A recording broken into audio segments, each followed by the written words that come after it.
All right, Josh. Josh, where did you grow up? Where are you from originally?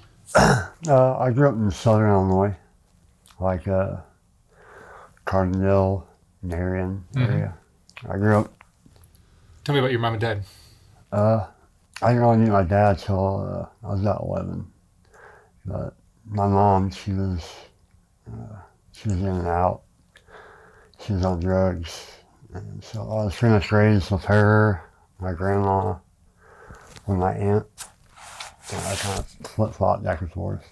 So my grandparents, they were probably the most stable thing I had. 'Cause my grandpa was probably the only father figure I had until I was about 11 or 12. Your dad was out of the picture? Yeah, I met him when I was like 11, but he wasn't like on drugs or nothing. He was just, I don't know, he's got like, kind of like mental illness a little bit. But I talk to him now.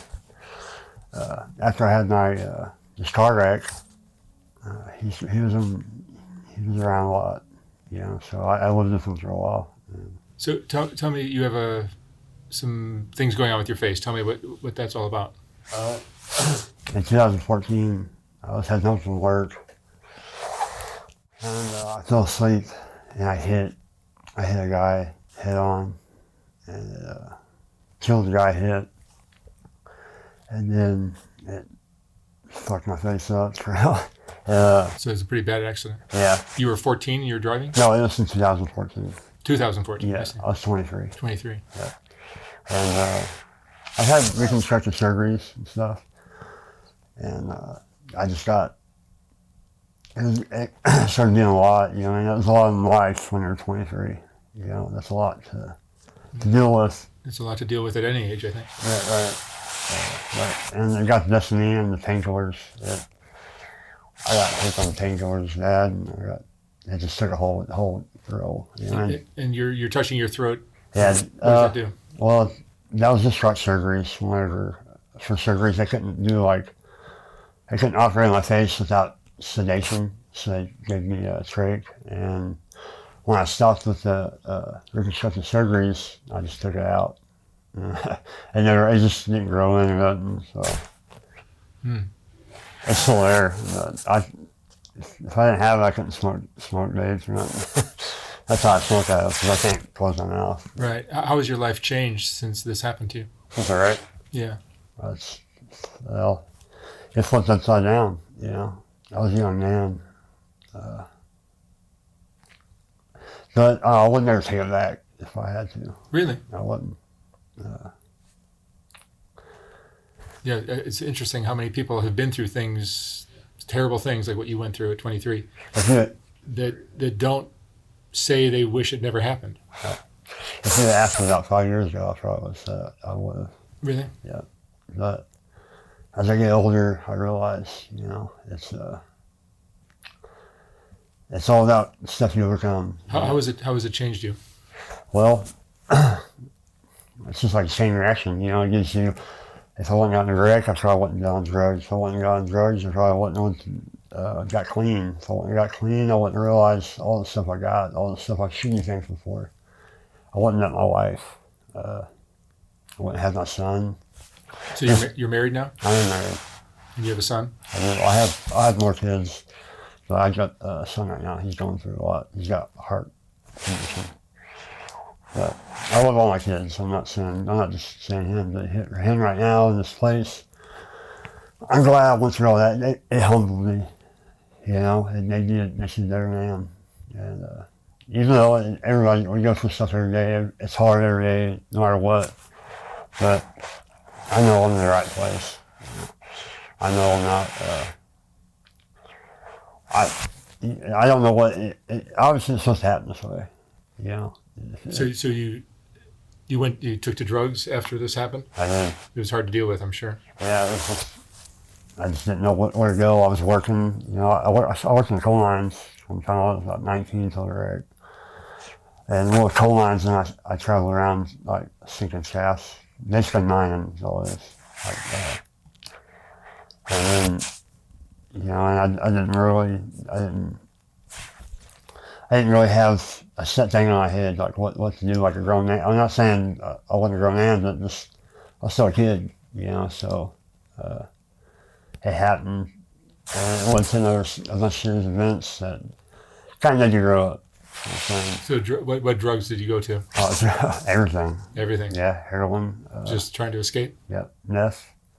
And then you do stuff out of character. Stuff the morals I did have, and they knew was that, you know. What was your lowest point? I was 20, I was stealing stuff. I was out in the streets. Didn't talk to none of my family. I was pretty low. You know, lower than I ever thought I would have got. I went to prison. I did about 3.5 years in prison. The Missouri Department of Corrections. How did people treat you differently after the accident happened? Just anywhere or in prison? Well, like, I mean, because your face, your deformities of your face are probably. Well, you got some people that don't know you, and they're gonna be like if you're talking to them, they're gonna I think I'm retarded or something. But I cut that shit out real quick. You know, I let them know pretty quick. You know what I mean? Or if I feel like they're just kind of blowing you off, like a lot of people are like, yeah. You know, when they're talking to you, just, you know, I'm like, all right, what the fuck, what did I say? You know, they can answer me back, but Emotionally, what do you go through now? with this? I mean, you've lost an eye, you've lost, you know, your ability. You know, it affects your breathing. It sounds like in your speech. It don't really affect my breathing. My teeth, the way I eat. You know what I mean? It's a little harder. And it's a little embarrassing a lot of front people. But now it really don't affect me that much. When I'm in front of new people and I'm out of my comfort zone, sometimes it's a little affecting because I still got that thing on mind, what they're going to say about me. You know what I mean? But I think I've done good setting a good example, or every time I talk to somebody, I'm like, hey, listen, something important. You know what I mean? Like when I got the job, I was a rock quarry right now. And I told them, they're good people that I work for. I told them, like, hey, you know what I mean? I might not look like much, but I can fucking work. You know what I mean? I know what I'm doing, and you don't, and they respect that. A lot of people respect that. Yeah. And the doctors, my son, like I say, he's got the heart condition, but we see doctors all the time. I think sometimes they look at me a little, you know, but then once I start asking questions, I get in business, they know I'm not retarded, you know. But that's just an ego thing, you know. But right now, I don't care. I got a good wife, someone who loves me. How did you meet her? We both used to use. And I'm sorry? We used to get high. Drugs? Yeah. Oh, I see. And we were friends for a while. And we got together, and we got clean. And we've been clean for over 2 years. And so I think she helped me. You know, and she's never had much. Like, I had a lot more than she's ever had. But she's just a good person. You know, That's wonderful. An awesome person. Yeah, I'm lucky to have her. She loves me to death. Yeah, I would think because of your situation, it would be so great to have somebody who's on your side like that and cares for you. Yeah. And you know, Just be a lonely life without it. Yeah. I got used to it after a while. I got used to being lonely. You know, but it never really affected the way. Some people like it. I don't know. There's some people that's like, I don't know, like it's mysterious a little bit. You know, it's crazy, it's interesting. So after a while, they're like, oh, yeah, you know, and you start telling your story, or you start telling them like, hey, what you've been through, and like, oh, you're not drained yet. You know, and there's a bunch of stuff comes with it, and it's hard to explain. But I think everybody respects me when I'm around. You know, that knows me good enough to respect me. If they don't, then they're not around me. Tell me about the accident that caused this. Yeah. Was it your fault or the other person? It was my fault. It was your fault? Yeah. Were you drinking or anything like that? I wasn't. You were not? I was not. I wasn't supposed to be driving. I had a suspended license. Yeah. Guy hit, I don't know if I should say his name. His name's Ralph Irwin. He was 69. He was heading home from, he was eating a steak dinner actually. And he had 5 kids. And I fell asleep, my head straight on. He got ejected, I didn't get ejected. You fell asleep? Yeah. Yeah. It was like an S curve. And I was leaving the 9, and I guess I don't really remember. I took me one time to remember, like that day. You know what I mean? For a while, I was so fucked up in my head, I thought it happened. So I just saw you right. Oh, it was just great. You know what I mean? It took a while to get my bearings. It took like a year to get my head right. What's your reaction when you look in the mirror and see what aftermath of the accident? Today?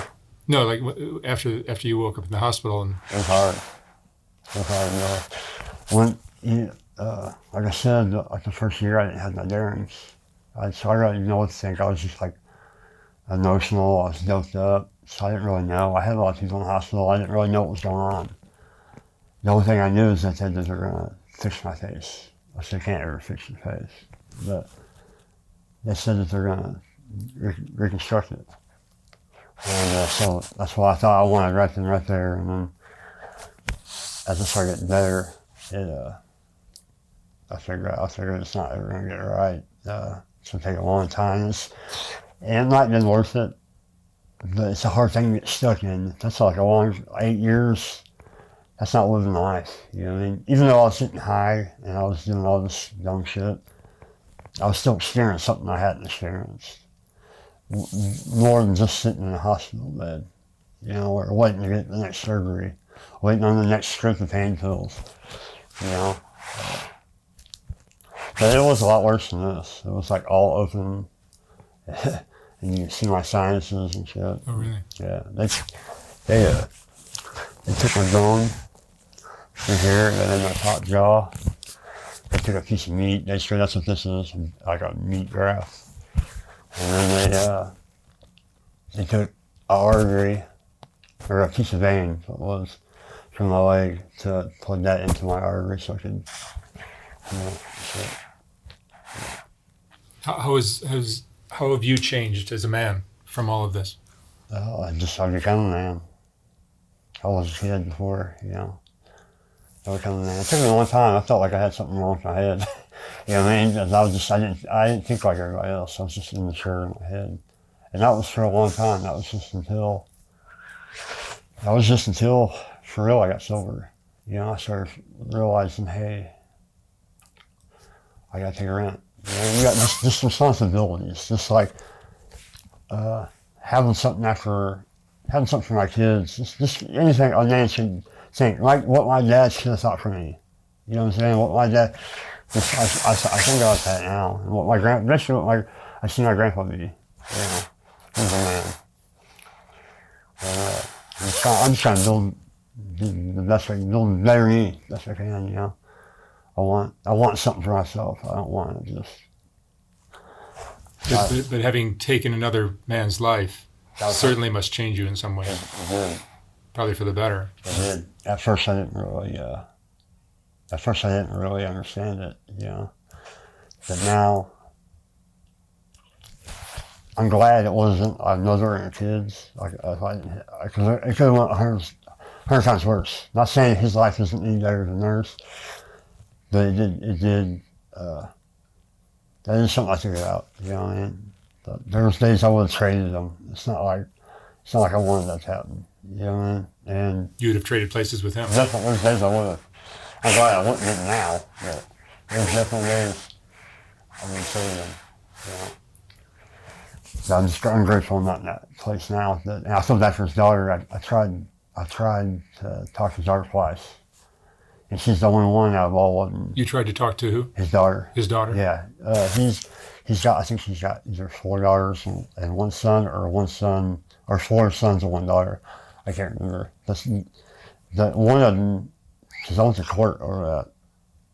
You know, he got driving under suspended, all that. They're going to try to, like, convict me of some shit, you know. They never did. It was just got me, like, they revoked my license for a while. But at court, I was, you know, like, hey, you got anything to say to her or to his family?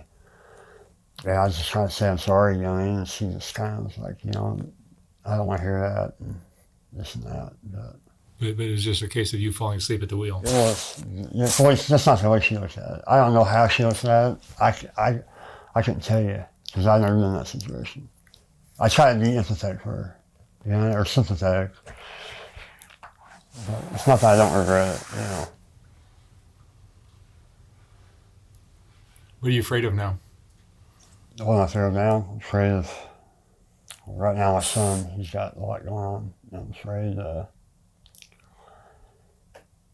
I'm just afraid the worst for him sometimes. How old is he? He's 8 months. 8 months. He'll be 9 months next month. And it's a heart condition? Yeah, he's got hypoplastic left heart syndrome. He was born with 3 valves instead of 4. He's already had 2 surgeries. And after that first one, he's getting better. That's his newborn surgery, and then he had one in February. Is that a genetic thing, or? Oh, they don't know what it is. They have no idea what it is. We got doctors that's every time we go in there, they're like just writing, or what do you call that? They're just asking us questions like about our history. They're trying to connect it with trying to figure out how it happened, you know. Because it's rare that there's a bunch of kids that have it at where I go, Cardinal Land, where he goes. Yeah. But right now, that's what scares me, you know.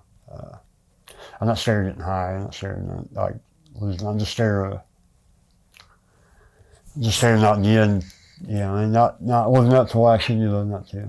But I got something to think. I got time, you know. And it's gonna take time. Anything's gonna take time.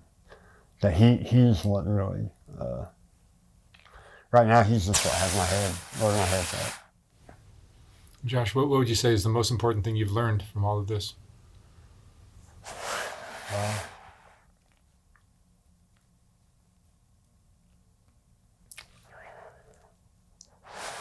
Most important thing I've learned is, you know, never give up, you know what I mean? The worst you think you got, you know, it can always be worse. Just don't give up, no matter where you know, take yourself up, if you can. If not, just wait it out. You'll eventually go get it. All right. Josh, thank you so much for sharing your story. Yeah, thank you. Good luck from here on out. Yeah.